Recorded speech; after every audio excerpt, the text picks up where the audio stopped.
This program has been made possible in part by the following sponsors. The Trial Lawyers Association of BC.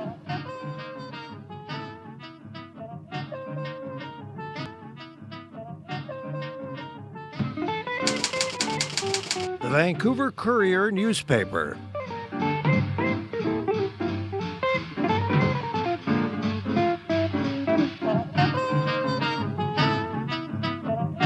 My new book about addictions, All the Way Home, Building Recovery That Works.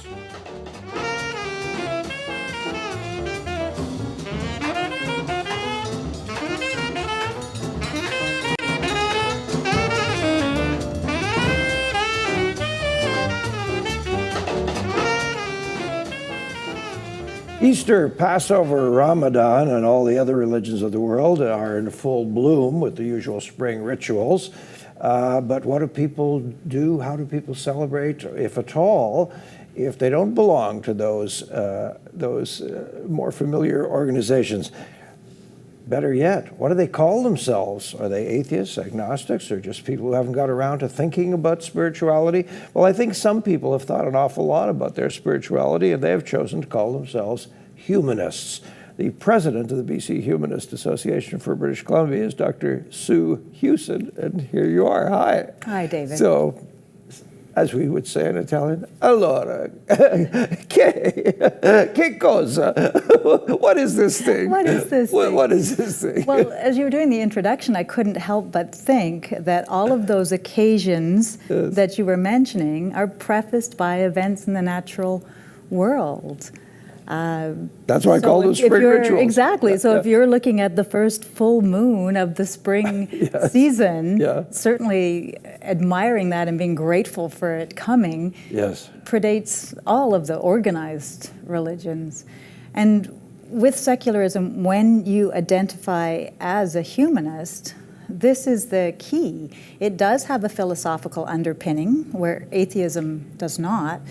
And that philosophical underpinning comes with looking at the world as a natural place.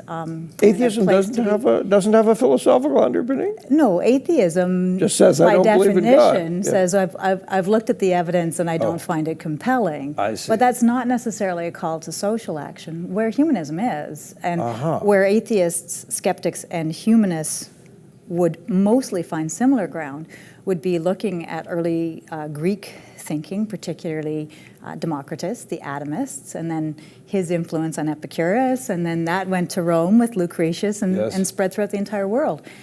So many of us would have a similar view there, but atheist skeptics and humanists have a slightly different philosophy once you come up to the Enlightenment times and looking at, well, how do we live a moral life? Is it necessary to have God to live a moral life? The question, and it's say no. Yeah, the question as it's posed so brightly on your website, bchumanists.ca, is can there be good without God? Mm-hmm. And more specifically, can we be good? Can you be good Yes. without God? Yeah. And the answer is? And the answer is yes. Of course. Yeah.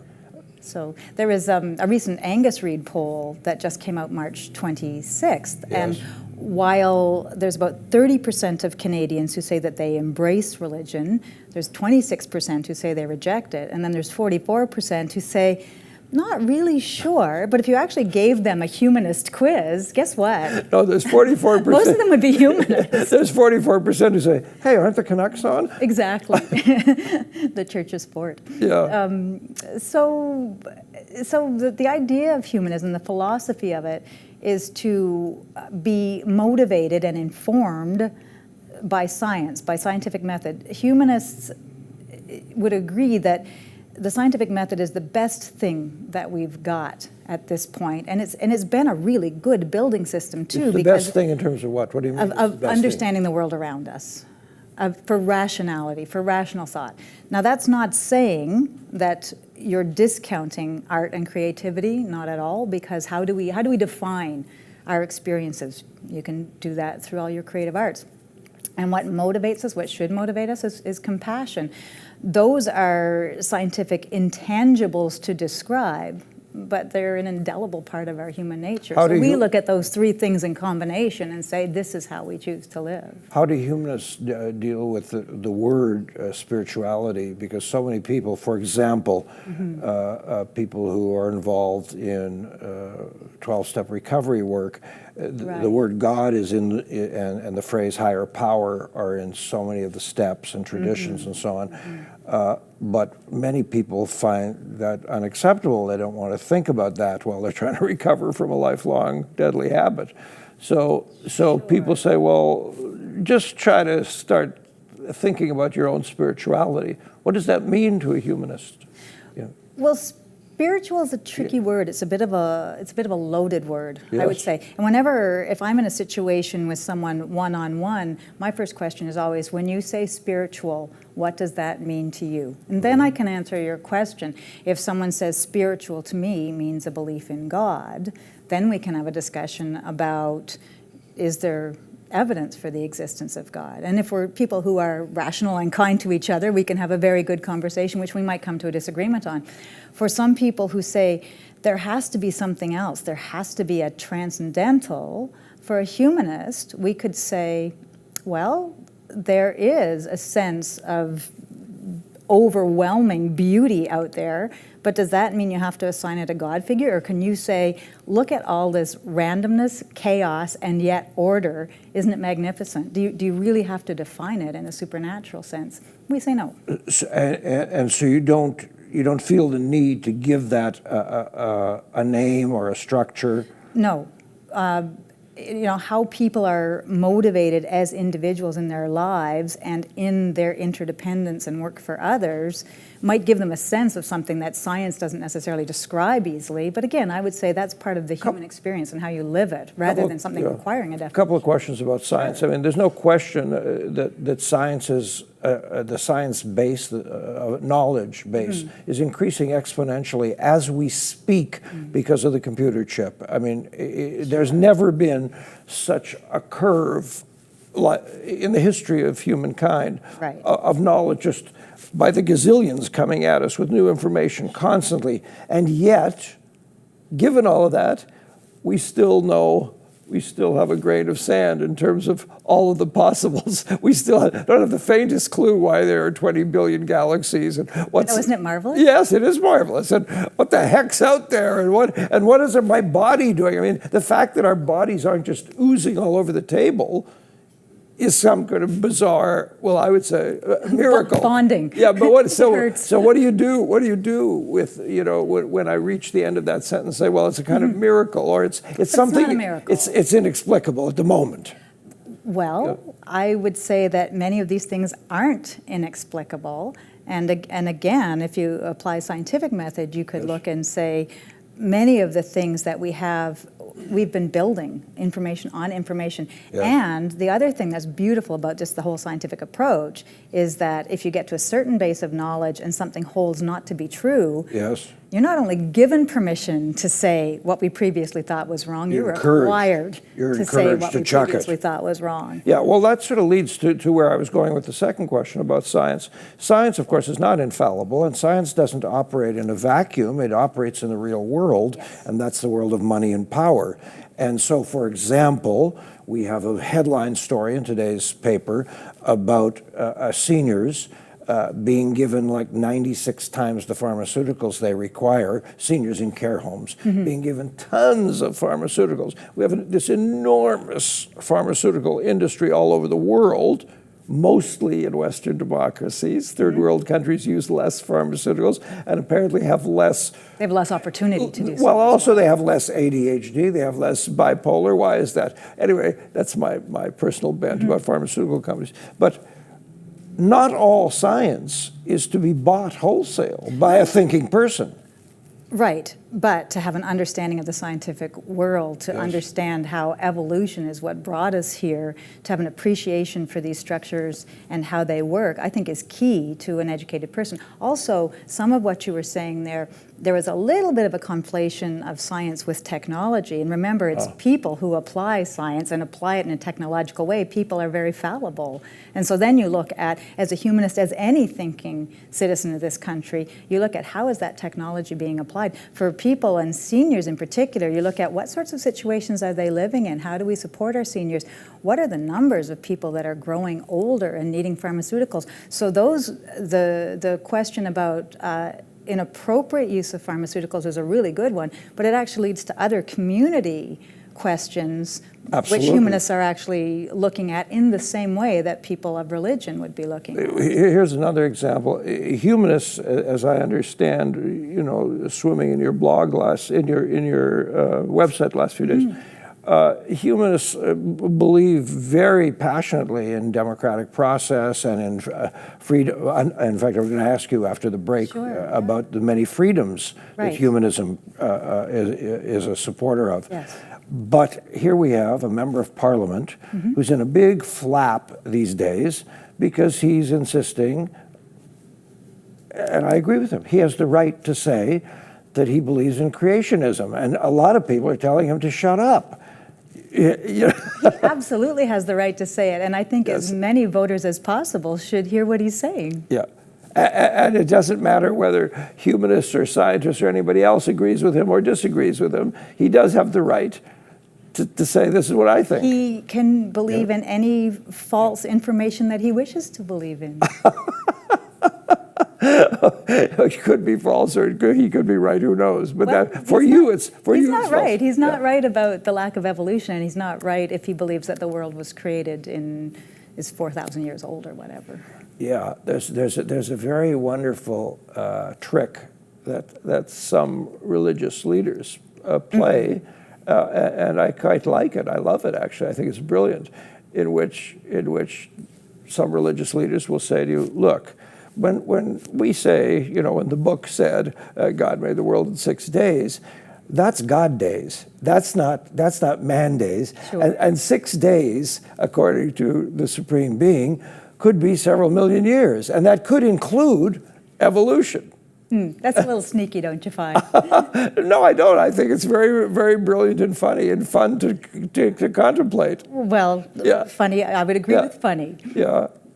But those are things that you can pick apart and look at in that regard. But bringing it back to humanism, what we're really looking at is building secular community, and there are more and more people who are interested in what does that mean, what does that look like, how can we participate in that in British Columbia. So. We're going to take a break. I just give you this thought before we go to break. When I was a child, I got really confused because I was an agnostic and also dyslexic, so I used to go around wondering if there really was a dog. Really was a dog. Yeah, sorry, kaboom.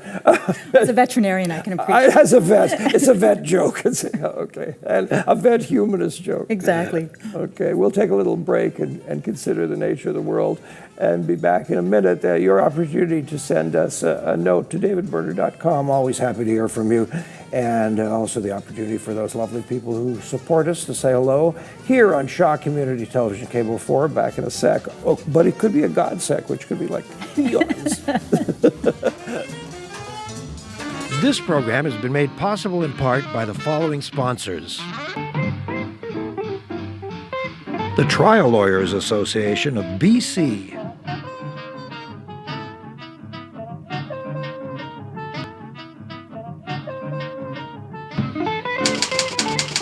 The Vancouver Courier newspaper.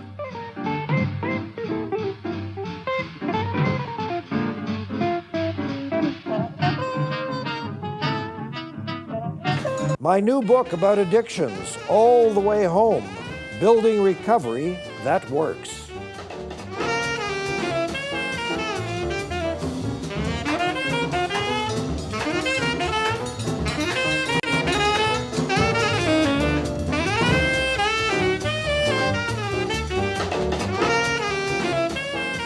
Is it actually possible to bring up children in a healthy, positive way if you're not a believer in any of the traditional religions? Dr. Sue Hughson is the president of BC Humanists, and I'm sure you're quite convinced. You have 2 kids. I do. Not to mention like 42 cats.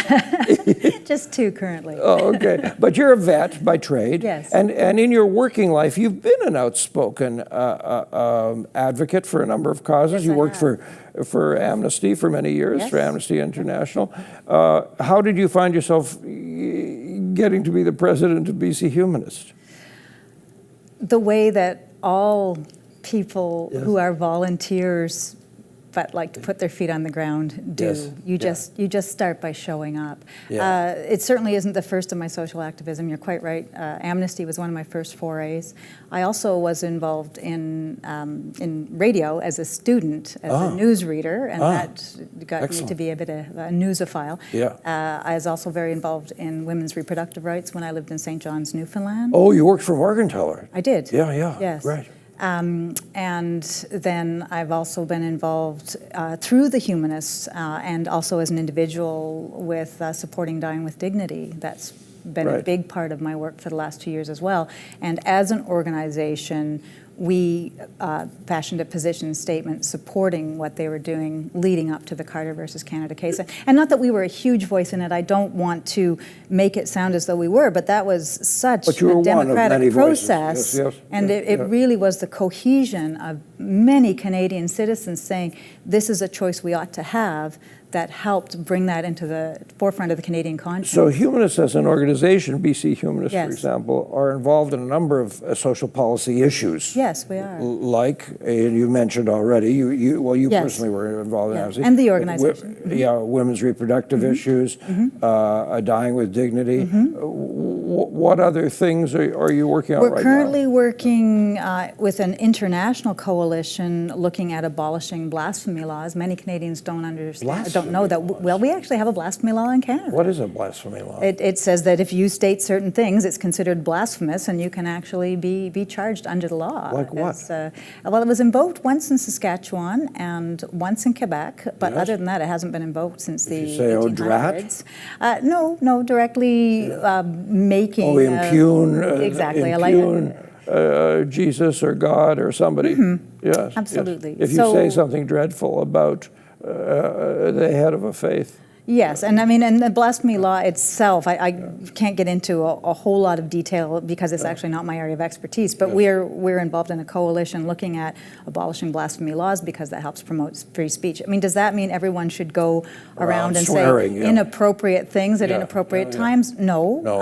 But no one should, just as you were giving the example of the politician who wants to be free to say he believes in creationism. Well, yes, he should be free to say whatever he would like. Yeah. One of the other things that we're involved with is that there are some school districts in BC that are promoting certain distribution of materials over others. There's certainly a concern in Chilliwack right now where there's been distribution of Gideon Bibles in schools, and that really is not, that contravenes Section 76 of our School Act.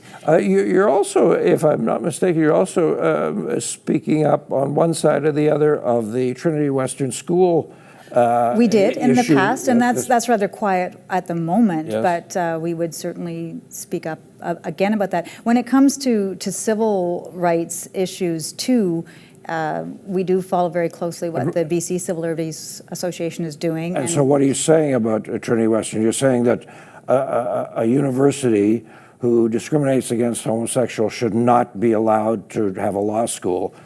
Is Yes. that the position you're taking? Yeah, and in speaking in that context as well, that's another area of support for us, is that our community is both diverse and inclusive, and we are very supportive of the LGBTQ community. We participate in Pride every year, and we also like to let people know that we have that community available for you.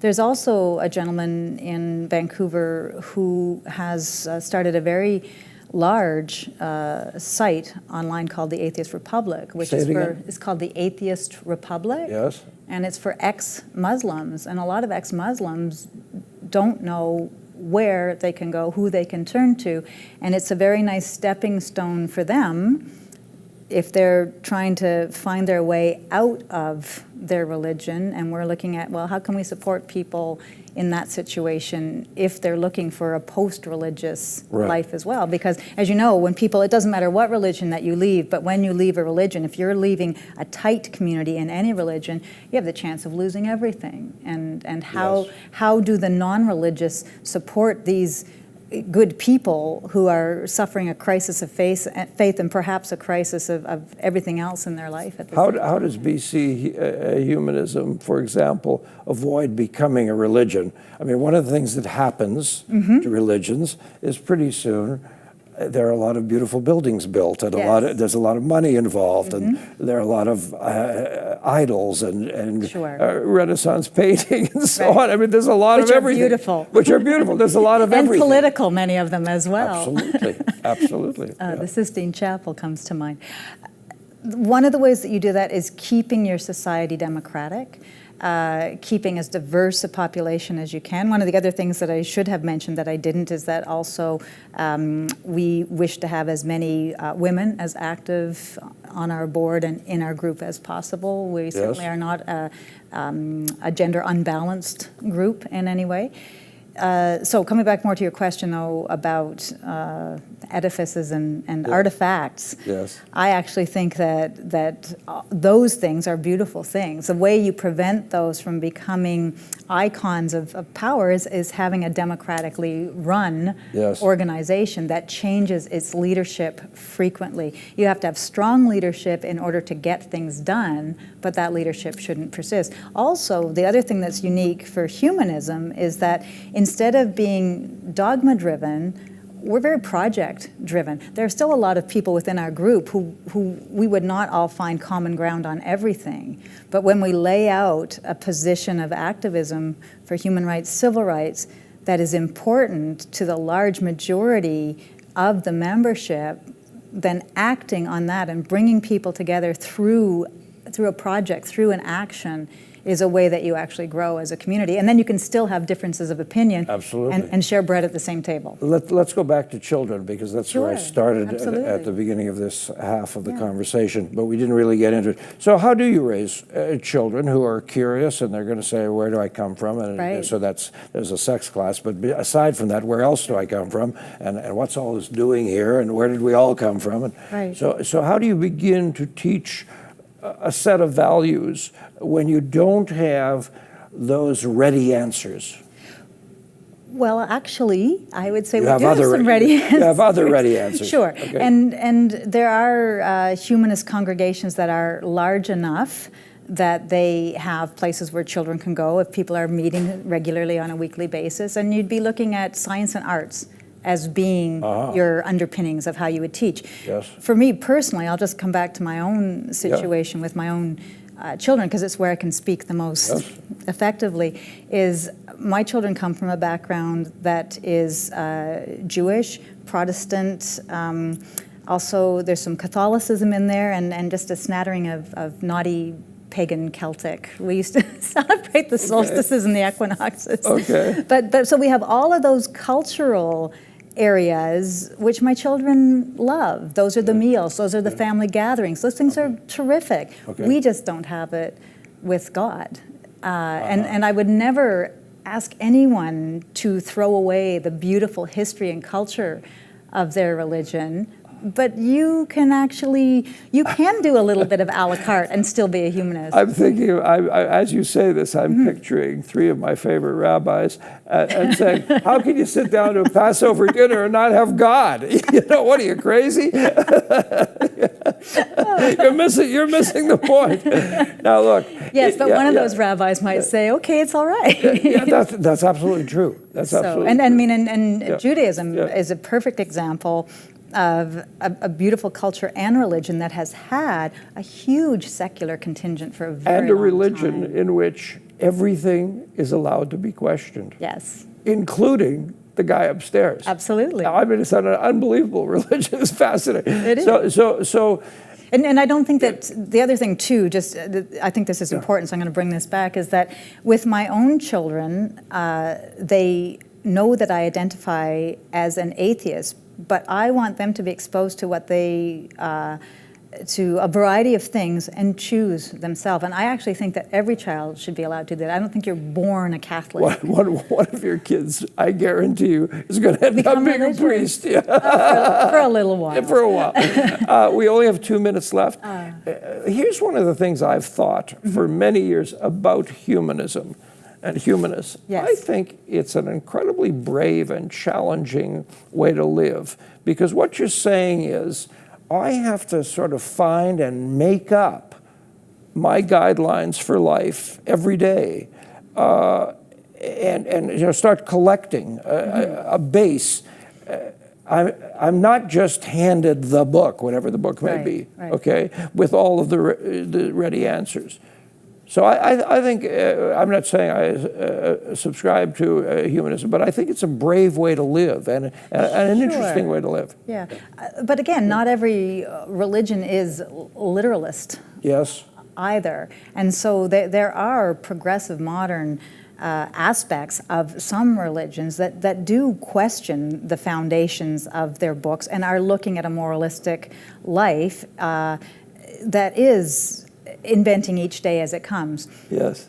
We've just taken it a step further, and we invite all of those people to come join us. And I think you should go home and you should take the British Humanist Association Are You a Humanist quiz.